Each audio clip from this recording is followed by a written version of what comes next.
તો આજનો ટોપિક છે આપણો રેઝિસ્ટર. રેઝિસ્ટરની કનેક્ટિવિટી સિરીઝમાં છે કે પેરેલલમાં એ કઈ રીતે ઓળખાય? તો સૌથી પહેલા અહીંયા જુઓ, બધાનું ધ્યાન અહીંયા હોવું જોઈએ. તો જુઓ, સિરીઝ પેરેલલ માટે એક નાનો એવો એક્ઝામ્પલ આપું. લેટ્સ સે ડ્રોઈંગ બહુ ખરાબ છે મારી, માફ કરજો. ફેરફુદરડી ફરાવીએ આપણે, ફેરફુદરડી ફરાવીએ. બે જણા છે, બે જણાને ફેરફુદરડી ફરાવીએ. તો બે જણાને ફેરફુદરડી ફરવી હોય તો એ લોકો કઈ રીતે ફરી શકે? બે જણાને ફેરફુદરડી ફરાવી હોય તો કઈ રીતે ફરી શકે? તો ઓબ્વિયસ છે, બંને એકબીજાના હાથ પકડવા પડે, તો જ બંને એકબીજાના હાથ પકડવા પડે તો જ એ ફેરફુદરડી ફરી શકે. તો આ ટાઈપનું કનેક્શન એટલે સાંભળજો, બે હાથ એકબીજાને કનેક્ટેડ છે તો આ ટાઈપના કનેક્શનને પેરેલલ કનેક્શન કહેવાય. સર સમજ ના પડી? સમજાવું, અને રજિસ્ટર સાથે તમને સમજાવું. તો આજે બે ફેરફુદરડી ફરવા વાળા માણસો હતા, એમાં એક જગ્યાએ રજિસ્ટર મૂકી દઈએ અને બીજી જગ્યાએ રજિસ્ટર મૂકી દઈએ. રજિસ્ટર સિરીઝ છે કે પેરેલલ સમજવા માટે આપણી પાસે બહુ બધી ટેકનિક છે. પહેલી ટેકનિક આ લઈએ, પછી બીજી બધી ટેકનિક યુઝ કરશું. તો માની લો ફેરફુદરડી ફરવાના બે હાથ હતા, એની જેમ રજિસ્ટરના બે હાથ છે. આ લેફ્ટ હેન્ડ સાઈડનો હાથ આ લેફ્ટ હેન્ડ સાઈડના હાથ સાથે અટેચ થાય છે, આ બાજુનો હાથ આ બાજુના હાથ સાથે અટેચ થાય છે. તો આ બંને રજિસ્ટરને કેવા કહેવાય? પેરેલલ કહેવાય. આ બંને રજિસ્ટરને પેરેલલ કહેવાય. સર સિરીઝનું એક્ઝામ્પલ આપો. ચાલો પાછા ફેરફુદરડી ફરાવીએ, પણ આ વખતે બેની જગ્યાએ 3 વ્યક્તિ લઈ લેશું. બેની જગ્યાએ કેટલા વ્યક્તિ લઈ લેશું? 3. બરાબર. ડ્રોઈંગ તો મારી બહુ ખતરનાક છે, તો જો આનો હાથ આને પકડવો પડે, રેડી? આનો બીજો હાથ આના હાથને પકડવો પડે, સેમ વે આનો બીજો હાથ આના હાથને પકડવો પડે. અગર ધ્યાન આપો તો કોઈનો બી હાથ, ધ્યાન આપો તો બધાના એક હાથ જ કનેક્ટેડ છે. આ એક હાથ આના એક હાથ સાથે, બરાબર? આ એક હાથ આના એક હાથ સાથે, આનો એક હાથ આના એક હાથ સાથે, મતલબ કોઈના બંને હાથ બીજાના બંને હાથ સાથે કનેક્ટેડ નથી. એટલે આમ સમજો, આ એક રજિસ્ટર છે, આ બાજુમાં બીજો રજિસ્ટર છે, અને આ ત્રીજો રજિસ્ટર છે. તો બંનેના એક હાથ કનેક્ટ કરીએ તો જો આનો એક હાથ આના એક હાથ સાથે કનેક્ટેડ, ઓકે, ડન. આનો એક હાથ બાજુવાળાના એક હાથ સાથે કનેક્ટેડ, ડન. બરાબર. તો આ ટાઈપનું જો તમને કનેક્શન દેખાય તો આ ત્રણ શેમાં છે? સિરીઝમાં છે એવું કહેવાય. તો સિરીઝ અને પેરેલલનો કોન્સેપ્ટ આ રીતે સમજ્યા, એકદમ ક્લિયર થઈ ગયું લાગે છે મને. Let's take one circuit. સર્કિટને ઓબ્ઝર્વ કરીને કહીએ. જોજો, આ બંને રેઝિસ્ટર છે, બરાબર? અહીંયા આ રીતે બેટરી છે, ઓકે. બલ્બ ને કી ને એ બધું અવોઇડ કર્યું છે, હમણાં ખાલી રજિસ્ટર પર ફોકસ કરી. તો આ બંને રજિસ્ટર સિરીઝમાં છે કે પેરેલલમાં? કેમ ખબર પડે? સર સિરીઝમાં પેરેલલમાં કેમ ખબર પડે? જોઈ લેવાનું. એક જ હાથ કનેક્ટેડ છે બાજુવાળા સાથે, બીજો હાથ તો બેટરીમાં ગયો છે, હે ને? એટલે આ પોસિબલ, આ ખાલી સિરીઝ છે એવું જ કહેવાય. સર પેરેલલનો ડાયાગ્રામ બતાવો. ઓકે, જો આ રહ્યો બાજુમાં, આ રહ્યો, અરે હજી એક લઈ લો, ચાલો ને, અને એક વાયર આમ કાઢી લો. તો અગર અહીંયા ધ્યાન આપો તો કેવું દેખાય છે કે આ ભાઈના બંને હાથ લેફ્ટ રાઈટ, આ ભાઈના બંને હાથ લેફ્ટ રાઈટ, આ ભાઈના બંને હાથ લેફ્ટ રાઈટ, બધા એક સાથે જોઈન્ટ છે. એટલે આને શું કહેવાય? Parallel connection. આ ભાઈને કહેવાય પેરેલલ કનેક્શન. ઓકે, ચાલો, ડન. સિરીઝ પેરેલલ કનેક્શન વિશે ખ્યાલ આવ્યો, ઓળખતા આવડી ગયું.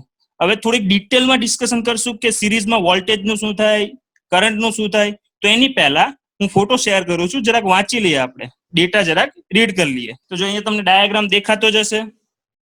પહેલી લાઈન વાંચીએ તો પહેલી લાઈન એમ કહે છે, તો when 2 or more resistors are connected in series, તો એ રેઝિસ્ટર ને સિરીઝ કહેવાય. ઓકે, વાંધો નહીં. પછી એમ કહે છે second line, the current through the circuit remain the same. આ આખી લાઈન સમજવાની છે. કરંટ થ્રુ ધ સર્કિટ એટલે રેઝિસ્ટર તમારે જેટલા મૂકવા એ મૂકવો, બધા રેઝિસ્ટરમાંથી કરંટ સેમ રહે છે. સર આવું કેમ? તો સમજાવું, પછી પોટેન્શિયલ ડિફરન્સની વાત લેશું. તો જો અહીંયા આવી જાઓ. તો સર પેલા રેઝિસ્ટર બનાવો ને સિરીઝમાં, બનાવી દઈએ. આ પહેલો રેઝિસ્ટર, આ બીજો રેઝિસ્ટર, આ ત્રીજો રેઝિસ્ટર. આ છે આપણો રેઝિસ્ટર 1, આ રેઝિસ્ટર 2, આ રેઝિસ્ટર 3. બરાબર, ચાલુ રાખજો. 3 રેઝિસ્ટર લઈ લીધા. 3 કેવા કનેક્ટેડ છે સિરીઝમાં? હું બેટરી ને કી ને એમાં હમણાં ફોકસ નથી કરતો, બરાબર? ફોકસ કરું છું તમને લોજિક શીખવાડવામાં. બાકી આ સર્કિટ બનાવતા આખી આમ સર્કિટ આમ કમ્પ્લીટ કરવી પડે ના, આપણે એમને જવા દઈએ. તો સેન્ટેન્સ એવું હતું, કરંટ થ્રુ ધેમ આર સેમ. તો પહેલા કરંટની ડેફિનેશન યાદ કરીએ. તો આઈ એટલે કરંટ એટલે શું કહેવાય? ચાર્જ પર ટાઈમ. ચાર્જ એટલે શું કહેવાય? નંબર ઓફ ઇલેક્ટ્રોન પર ટાઈમ. ઓકે, ઇન શોર્ટ આઈ એટલે તમે એમ કહી શકો કરંટ એટલે શું? નંબર ઓફ ઇલેક્ટ્રોન પર ટાઈમ. તો જરા ધ્યાન આપો, અહીંયા હું તમને સમજવા માટે આંકડા લઉં છું. એનો મતલબ એમ નથી કે 5 જ પાસ થશે. જોજે, લેટ્સ ટેક 5 ઇલેક્ટ્રોન. આ સમજાઈ જાય ને લોજિક, એના માટે છે. તો 5 ઇલેક્ટ્રોન અહીંયા રહેવાના છે, કશે વહેંચાઈ તો નથી જવાના, કે તૂટીને મરી બી નથી જવાના. બરાબર, આર યુ 5 ઇલેક્ટ્રોન. અહીંયા બી 5 ઇલેક્ટ્રોન જ રહેશે. ઇલેક્ટ્રોન તમે ધ્યાન આપો તો અહીંથી જેટલા પાસ થયા એટલા જ ઇલેક્ટ્રોન અહીંયા મળ્યા. મીન્સ કે નંબર ઓફ ઇલેક્ટ્રોન અહીંયા બી એટલા જ રહ્યા, અહીંયા બી એટલા જ રહેવાના છે, અહીંયા બી એટલા જ રહેવાના છે. So when resistors are in series, you can say that number of electron same. R1 હોય, R2 હોય કે R3 હોય, ત્રણમાંથી એટલા જ જશે. તમને ઘરે જવા માટે એક લાંબી લાઈન રસ્તો આપેલો છે, તો અહીંથી એટલા જ નીકળશે અહીંથી, કેમ કે બીજો છટકવાનો રસ્તો નથી. તમારે ના છૂટકે ત્યાંથી જ જવું પડે. ઓકે, સો કરંટ એટલે number of electron from R1, R2, R3 બધે ત્રણ લોકેશનમાંથી સેમ જ છે. તો you can say current is also same. So તમે એમ કહી શકો કે when resistor are in series, the current passing through them is always same. Okay, હવે એકવાર પાછું વાંચી લઈએ સેકન્ડ લાઈન, એટલે ક્લિયર થઈ જાય. લાઈન પાછી વાંચીએ તો એમ કહે છે, the current through the circuit remain same. Yes sir, એકદમ ક્લિયર થઈ ગયું લોજિક. કેમ કરંટ સેમ રહે? બીકોઝ નંબર ઓફ ઇલેક્ટ્રોન દર વખતે સેમ જ રહેવાના છે. સેમ જ રહેવાના છે, એટલે એમાં કઈ તકલીફ નથી. આગળ વાંચીએ તો થર્ડ લાઈન તમને દેખાડી દઉં. થર્ડ લાઈન ક્યાં છે? તો થર્ડ લાઈન આ રહી. આ થર્ડ લાઈન ની ડિસ્કશન ચાલી રહી છે. તો થર્ડ લાઈન એમ કહે છે, the potential difference. Potential difference એટલે શું? વોલ્ટેજ. તમને યાદ રખાયેલું કે પોટેન્શિયલ ડિફરન્સ ને આપણે દર વખતે પોટેન્શિયલ ડિફરન્સ એવો વર્ડ નહીં વાપરીએ, વોલ્ટેજ કહેશું તો બી વાંધો નથી. ના પાડેલી છે તો બી કોઈ સુધરતો નથી. તો potential difference become sum of individual potential difference. Sir સમજ ના પડી? એક જ મિનિટ, સમજાવવા માટે જ બેઠો છું. જોજો, બધાને સમજાવેલું છે મેં. પોટેન્શિયલ ડિફરન્સ કોને કહેવાય એકવાર રિવાઇઝ કરાવી દો એટલે ડેટા યાદ આવી જાય. સો આ બેટરી બનાવવાની ટ્રાય કરી, બરાબર? આ કોન્સેપ્ટ ખાલી સમજીએ છે, રિવાઇઝ કરાવીએ છીએ એમ સમજો. અહીંયા પ્લસ માઇનસ ચાર્જ હતા, બરાબર? આપણે શું કર્યું? વર્ક ડન કર્યું, આ માઇનસ ચાર્જ પર અને અહીંયા મોકલી દીધું. ઓકે, તો આની પાસે શું આવી ગયું? તો પોટેન્શિયલની ડેફિનેશન પ્રમાણે અહીંયા સેમ છે એમ સમજો. હવે પોઝિટિવ નેગેટિવ બંને હતા, નેગેટિવ ને અહીંથી અહીંયા મોકલે એટલે નેગેટિવ પાસે એનર્જી વધી ગઈ because work done. Electron has higher energy compared to this. એટલે અહીંયા પોટેન્શિયલ ડિફરન્સ ક્રિએટ થયો. Difference in their potential. અહીંયા જે એનર્જી છે, અહીંયા જે એનર્જી છે, એની વચ્ચે પોટેન્શિયલ ડિફરન્સ ક્રિએટ થયો. પોટેન્શિયલ ડિફરન્સ એને જ તો આપણે વોલ્ટેજ કહીએ છીએ. હવે આ potential difference always high potential two લો પોટેન્શિયલ ભાગે. હવે અહીંયા તો જગ્યા છે, અહીંથી પાસ નહીં થાય એટલે આપણે જેવું આપણે એક વાયર આમ જોઈન્ટ કરી દઈશું એટલે ઇલેક્ટ્રોન દોડતો પોતાના ઓરિજિનલ લોકેશન પર પહોંચી જશે. બરાબર? પોટેન્શિયલ હાઈ પોટેન્શિયલ થી લો પોટેન્શિયલ મૂવ કરે ચાર્જ. તો અહીંયા હાઈ પોટેન્શિયલ વાળો ઇલેક્ટ્રોન છે, અહીંયા વચ્ચેથી જવાતું નથી એનાથી, એટલે શું કરશે? જેવો વાયર અટેચ કરશું એમાંથી દોડતો અહીંયા આવી જશે. એટલે આપણને જયારે સેલ હોય, સેલના બે છેડાને જોઈન્ટ કરો કોઈ બી કમ્પોનન્ટ સાથે, બલ્બ લઈ લો, કઈ બી લઈ લો, એટલે ઇલેક્ટ્રોન નું મુવમેન્ટ થાય છે. હવે સાંભળજો, લોજિક શું કામ સમજાયું હમણાં સમજો. અહીંયા ઇલેક્ટ્રોન, હવે તમને એનર્જી મારે વિઝ્યુલાઇઝ કરાવવાની છે, એટલે વિઝ્યુલાઇઝ કરાવવા માટે અહીંયા બોક્સિસ બનાવી દઉં છું. બોક્સિસ એટલે એની એનર્જી છે એમ સમજો, બરાબર? 4 એનર્જી મૂકેલી છે. જેવો પહેલામાંથી પાસ થશે એટલે સર્ટેન એનર્જી ઇઝ યુઝડ. આ ઇઝી લેંગ્વેજ સમજવા માટે છે, બરોબર? ઓકે, એનર્જી યુઝ થઈ ગઈ. હવે આની પાસે 3 બચી છે, હજી એક એનર્જી યુઝ થઈ ગઈ, 2 બોક્સ બચ્યા છે. અહીંયા આવ્યો, હજી એક યુઝ થઈ ગઈ. એટલે અગર ધ્યાન આપો તો આ બંને વચ્ચે પોટેન્શિયલ એનર્જીનો ડિફરન્સ, એટલે પોટેન્શિયલ ડિફરન્સ અલગ છે V1, અહીંયા બી અલગ કહેવાય V2, અહીંયા બી અલગ કહેવાય V3. એટલે જ્યારે તમે સિરીઝમાં જોઈન્ટ કરશો ને એટલે અહીંયા જે વોલ્ટેજ છે, અહીંયા જે વોલ્ટેજ છે, અહીંયા જે વોલ્ટેજ છે એ કેવા ડિફરન્ટ હશે. સર અહીંયા તો એક જ લોસ થઈ, અહીંયા બી એક જ લોસ થઈ, અહીંયા બી એક જ લોસ થઈ, પણ એવું જરૂરી નથી હોતું, કેમ કે રેઝિસ્ટન્સની વેલ્યુ અલગ હશે તો અલગ અલગ લોસ થશે. સમજ પડે છે શું કહેવા માંગુ છું? Sir loss loss loss sir સરખા લોસ છે એટલે આ સરખા, એ તો હમણાં સમજવા માટે લીધું, બાકી રેઝિસ્ટરની વેલ્યુ બદલાશે તો લોસ બી બદલાશે. એટલે તમે એટલું સમજો, જ્યારે સિરીઝમાં કનેક્શન હશે, શેમાં? સિરીઝમાં, તો ઓબ્વિયસ છે પોટેન્શિયલનો ડિફરન્સ તો બદલાશે જ, એટલે વોલ્ટેજ બદલાય. ઓકે, અનમ્યુટ કરું છું, કોઈને ડાઉટ હોય તો મને પૂછી શકે. બોલો, મને પૂછી શકે. બોલો, ફરીથી બોલો.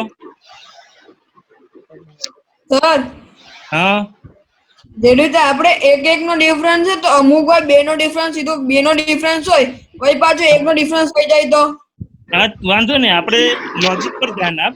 અહીંયા રેઝિસ્ટરની વેલ્યુ 5 રાખો, અહીંયા 10 રાખો, પાછો 5 રાખો, એટલે અહીંયા 1 નો લોસ થયો.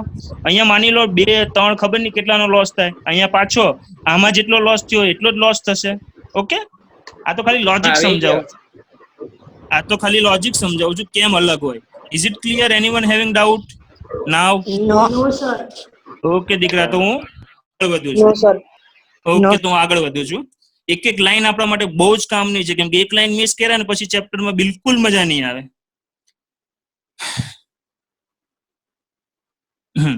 તો આ વાંચો. સો આમાં શું કહે છે એ વાંચીએ. તો આમાં એમ, અરે આ થઈ ગયો તને? હા, તો થઈ ગયો છે, ભૂલમાં નીકળી ગયો. અરે યાર, 2 મિનિટ, ફોટો ખોલી લઉં, તમારી સાથે શેર કરી લઉં. ફોટો ગેલેરી, મારે જે ફોટો લેવાનો છે સિરીઝ પેરેલલ વાળો ફોટો ક્યાં ગયો? આયરો. દીકરાઓ મીટિંગ કેન્સલ થાય એટલે પાછા જોઈન્ટ થશું, હું લિંક મોકલીશ. હા, આપણે ભણ્યા જ કરવાનું છે આજે, ખાસો એવો ટાઈમ છે. જો અહીંયા આવી જાઓ. તો હું લખેલું છે પહેલી લાઈન એકદમ ક્લિયર સર, એકદમ જોરદાર. તો બીજી લાઈનમાં એમ કે છે કરંટ સેમ રહે, હા વિઝ્યુઅલાઇઝ કરી લીધું. ત્રીજી લાઈનમાં શું કહે છે? પોટેન્શિયલ ડિફરન્સ શું હશે? ઇન્ડિવિજ્યુઅલ પોટેન્શિયલ ડિફરન્સના સમ જેટલો હોય. અલગ હોય કે નહીં? અહીંયા અલગ V1 હશે, અહીંયા V2 હશે, અહીંયા V3 હશે, એટલે ટોટલ જોવું હોય ટોટલ, તો આ બધાનું શું કરી દેવાનું? ટોટલ મારી દેવાનું, એટલે તમને ટોટલ પોટેન્શિયલ ડિફરન્સ મળી જાય. શું મળી જાય? Total potential difference. હવે આના પર સમ આવે છે, આને ભૂલતા જ નહીં, તમારી લાઈફમાં તમારો પીછો નથી છોડવાનો. થર્ડ લાઈન ખબર નહીં પડી. આ તું મોડો આવ્યો ને, હવે વેઇટ કર દીકરા. મોડો આવ્યો બેટા, તું મોડો આવ્યો. ચાલો થર્ડ, કેમ કે હવે તારા માટે ભણાવીશ તો બિચારા બીજા બધાનું શું, એટલે એન્ડમાં પાછું ભણી લેજે. હમણાં પાછું રેકોર્ડિંગ બી ચાલુ છે. ઓકે, ના પાડી છે મેં લીટા કરવાની, મારી વાત યાદ રાખો. ઓકે, તો જો અહીંયા જો એક સેન્ટેન્સ છે, અહીંયા સેન્ટેન્સ એવું છે કે ઇક્વિવેલન્ટ રેઝિસ્ટન્સ. કેવું resistance? Equivalent resistance is sum of individual resistance. તો આ વસ્તુ સમજવાની ટ્રાય કરીએ, ખાલી યાદ રાખી લો કે અહીંયા શું લખેલું હતું, સમજવાની ટ્રાય કરી. યાદ રાખી લીધું ને બધાએ? ચાલો પાછા બેક ટુ વર્ક આવી જઈએ. તો આવી એ પેલા સર્કિટ ડ્રો કરી દઈએ. તો આ છે સિરીઝ, આ છે સિરીઝમાં. સિરીઝમાં તમને બધાને યાદ છે કરંટમાં ચેન્જ નહીં થાય, નંબર ઓફ ઇલેક્ટ્રોન જેટલા જતા હશે એટલા જ રહેવાને બધી જગ્યાએ. એટલે હું આઈ લખું, અહીંયા બી આઈ લખું, અહીંયા બી આઈ લખું. હા સર, બટ વોલ્ટેજ બદલાતો તો અહીંયા થોડી એનર્જી વપરાઈ ગઈ છે, અહીંયા બી વપરાણી છે, અહીંયા બી વપરાણી છે, એટલે વોલ્ટેજ કેવા હોય? અલગ. એટલે અહીંયા V1 કહી દો, અહીંયા V2 કહી દો, અહીંયા V3 કહી દો. ચાલો આ બધાના નામ બી લખી કાઢીએ. તો આ છે R1 રેઝિસ્ટર, આ છે R2 રેઝિસ્ટર, અને આ ભાઈ કોણ છે? R3 resistor. સર નામ કેમ આપ્યા? નામ કેમ આપ્યા? હમણાં તમને ખબર પડશે. Okay, now as we know voltage, total voltage is what? Individual નો summation. Potential energy, total potential energy કઈ રીતે મળે? ટોટલ પોટેન્શિયલ ડિફરન્સ એનર્જી તો અહીંયા જેટલી હતી અને અહીંયા જેટલી મળી એને કહેવાય ટોટલ. તો ટોટલ આ 3 માં વહેંચાયેલો છે. આ ટોટલ એનર્જી 3 માં વહેંચાયેલો છે. વન્સ અગેન, ટોટલ વોલ્ટેજ એ 3 માં વહેંચાયેલો છે. એટલે તમે કહી શકો total voltage is equal to first voltage, second voltage, third voltage. Okay, હજી એક વસ્તુ આપણે ભણી ગયા હતા. એઝ વી નો, શું ખબર છે આપણને? વી શું લખાય? એમાંથી પાસ થતા કરંટ અને એનો રેઝિસ્ટન્સ. આ એક ફોર્મ્યુલા હતી. તો જોજો, વી ની જગ્યાએ લખું છું I R. હવે V1 જુઓ, V1 શું છે? આ રહ્યો સર, અહીંયા છે, અહીંયા. તો V1 ની જગ્યાએ તમે લખી શકો I અને એનો રેઝિસ્ટન્સ R1. ઓહો એટલે V1 ના પ્લેસ પર લખાઈ જાય IR1. સર V2 શું લખાય? IR2. Sir V3 IR3. વાવ, મજા આવી ગઈ. ચાલો, IR is equal to I common R1 plus R2 plus R3. Okay, બધાને મેથેમેટિક્સ આવડે જ છે. I ને I કટ થઈ જશે, I ને I કટ થઈ જશે, ડિવાઈડ જશે ને કટ થઈ જશે, એટલે રેઝિસ્ટન્સ R શું થઈ ગયું? R1 plus R2 plus R3. આ તમારે યાદ રાખવાનું છે. આ શું યાદ રાખવાનું છે કે ટોટલ રેઝિસ્ટન્સ, સિરીઝની વાત થઈ છે, ઇન્ડિવિજ્યુઅલ નું ટોટલ કરો એટલું હોય. તો સિરીઝમાં હવે મારી વાત ધ્યાન આપજો. અહીંયા 1 ઓમ રેઝિસ્ટર છે, ઓમમાં મપાય 1 ઓમ રેઝિસ્ટર છે, 1 ઓમ રેઝિસ્ટર છે. તો ટોટલ રેઝિસ્ટન્સ કેટલું કહેવાય? 1 પ્લસ 1 પ્લસ 1 3 ઓમ રેઝિસ્ટન્સ છે એવું કહેવાય. એટલે સિરીઝમાં રેઝિસ્ટન્સ નું શું થાય? એડિશન થાય. આ વસ્તુ તમારે યાદ રાખવાની છે. થર્ડ લાઈન વાંચો એટલે થર્ડ લાઈનમાં બી એવું જ લખેલું છે. કેવું લખેલું છે સાહેબ? એવું જ લખેલું છે જે હું હમણાં બોલ્યો. એવું બોલ્યો કે ધ્યાનથી ઝૂમ કરીને બતાવી દઉં કે ઇક્વિવેલન્ટ રેઝિસ્ટન્સ. તો ઇક્વિવેલન્ટ રેઝિસ્ટન્સ શું હોય? સમ ઓફ ઇન્ડિવિજ્યુઅલ રેઝિસ્ટન્સ. આ યાદ રહેશે? હા સર, યાદ રહેશે, એકદમ પરફેક્ટ યાદ રહેશે. એટલે અહીંયા આવી જાઓ. જે આપણે સર્કિટ બનાવેલી એ જ છે, પણ આમાં બધી વસ્તુ લખેલી છે. હા, લખેલી છે, જોજો. તો સર્કિટમાં V1 લખેલું છે, V2 લખેલું છે, V3 લખેલું છે. પછી આગળ વધીએ તો કરંટ બધાનો સેમ છે, એટલે એક જ એમીટર યુઝ કરેલો છે. 3 વોલ્ટેજ હતા એટલે 3 વોલ્ટ મીટર યુઝ કરેલો છે. રેઝિસ્ટન્સ છે, કી છે, બેટરી છે. ઓકે, કનેક્શન આવી ગયું. તો જો from ohms law V1 V2 V3 શું થાય? IR1 IR2 IR3. પછી ટોટલ વોલ્ટેજ કઈ રીતે મળે? તો ટોટલ વોલ્ટેજ ત્રણના સમેશન બરાબર મળે. બરાબર. પછી શું લખેલું છે? તો અહીંયા આવી જાઓ, જો આયરું બરાબર, બધી વેલ્યુ મૂકી I કોમન, એટલે આ વસ્તુ તમારે યાદ રાખવાની છે.